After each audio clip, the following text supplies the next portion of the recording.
हम सब भोजन को स्वास्थ्य का आधार मानकर खाते हैं, वही कई बार बीमारी की वजह बन जाता है। दूध से लेकर मसाले, तेल, फल, दालों तक आज खाद्य पदार्थों में मिलावट एक गंभीर सार्वजनिक स्वास्थ्य चुनौती बन चुकी है। भोजन की गुणवत्ता सुरक्षा को लेकर जागरूक रहना आज पहले से कहीं ज़्यादा ज़रूरी हो गया है, क्योंकि आज मिलावट ज़्यादातर केमिकल मिलाए जा रहे हैं भोज्य पदार्थों में।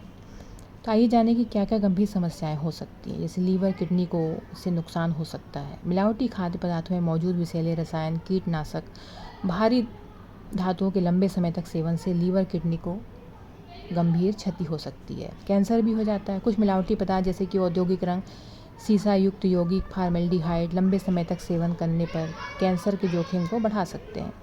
और नर्वस सिस्टम पर भी प्रभाव पड़ता है। सीसा, पारा जैसी भारी धातुएं तंत्रिका तंत्र को प्रभावित कर सकती हैं, जिससे स्मरण शक्ति, सीखने की क्षमता में कमी, बच्चों में विकास संबंधी समस्याएं, नसों को नुकसान हो सकते हैं और हार्मोनल प्रेजेंस संबंधी समस्याएं भी हो जाती हैं। फलों को कृत्रिम रूप से पकाने के लिए उपयोग किए जाने वाले कुछ रसायन हार्मोनल संतुलन को बिगाड़ सकते हैं और फूड पॉइजनिंग हो जाती है। मिलावटी या दूषित भोजन के सेवन से आंतों का गंभीर गैस्ट्रोइंटेस्टाइनल रोग हो जाता है।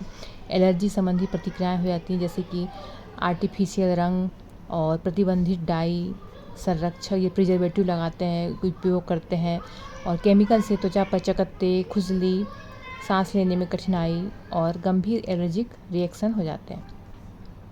60 करोड़ से भी ज़्यादा लोग हर साल दुनिया भर में दूषित भोजन खाने से बीमार पड़ते हैं।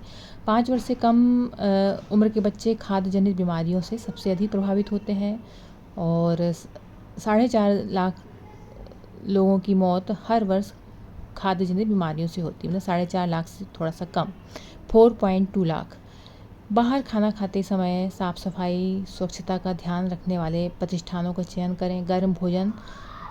गर्म और ठंडा भोजन ठंडा ही परोसा जाना चाहिए। अधपके मांस, अंडे या समुद्री भोजन से बचना बेहतर है। तो बचने के लिए कुछ बातों का ध्यान रखें, जैसे कि क्रॉस कंटेमिनेशन से बचें। घर में फूड पॉइजनिंग का एक बड़ा क्रॉस कंटेमिनेशन है। ये तब होता है जब कच्चे मांस, चिकन, मछली, अंडों में मौजूद बैक्टीरिया हाथ, जब चाकू, कटिंग बोर्ड या रसोई की सतहों के माध्यम से तैयार भोजन तक पहुंच जाते हैं। उदाहरण के लिए, यदि कच्चे चिकन को काटने के बाद उसी कटिंग बोर्ड से आप बिना धोए सलाद काटा जाए तो बैक्टीरिया आसानी से भोजन में पहुंच सकते हैं। और भोजन को अच्छी तरह पकाएं। अधपका भोजन कई बार इन्फेक्शन का कारण बन सकता है। भोजन को सही तापमान पर अच्छी तरह पकाएं, इससे अधिकांश हानिकारक सूक्ष्मजीव नष्ट हो जाते हैं। विशेष रूप से मांस, चिकन, मछली, अंडों को पूरी तरह पकाकर खाएं और पका हुआ भोजन लंबे समय तक बाहर ना रखें। पका हुआ भोजन लंबे समय तक कमरे के तापमान पर छोड़ने से उसमें बैक्टीरिया तेज़ी से बढ़ सकते हैं। भोजन तैयार होने के बाद उसमें 1-2 घंटे के अंदर उसे ठंडा हो जाए तो फ्रिज में रख दें। बचे हुए खाने को सुरक्षित तरीके से स्टोर करें और हाथों की स्वच्छता का रखें ध्यान। भोजन बनाने से पहले कच्ची सामग्री को छूने के बाद हाथों को साबुन पानी से अच्छी तरह धोएं। हाथों के माध्यम से बैक्टीरिया आसानी से भोजन तक पहुंच सकते हैं, इसलिए व्यक्तिगत स्वच्छता फूड सेफ्टी का महत्वपूर्ण हिस्सा है। फलों सब्जियों को अच्छी तरह धोना है। फल सब्जियां देखने में साफ लग सकती हैं, लेकिन उनकी सतह पर मिट्टी, कीटनाशकों के अवशेष, हानिकारक सूक्ष्मजीव मौजूद हो सकते हैं, इसलिए उन्हें उपयोग से पहले साफ बहते पानी से अच्छी तरह धोएं।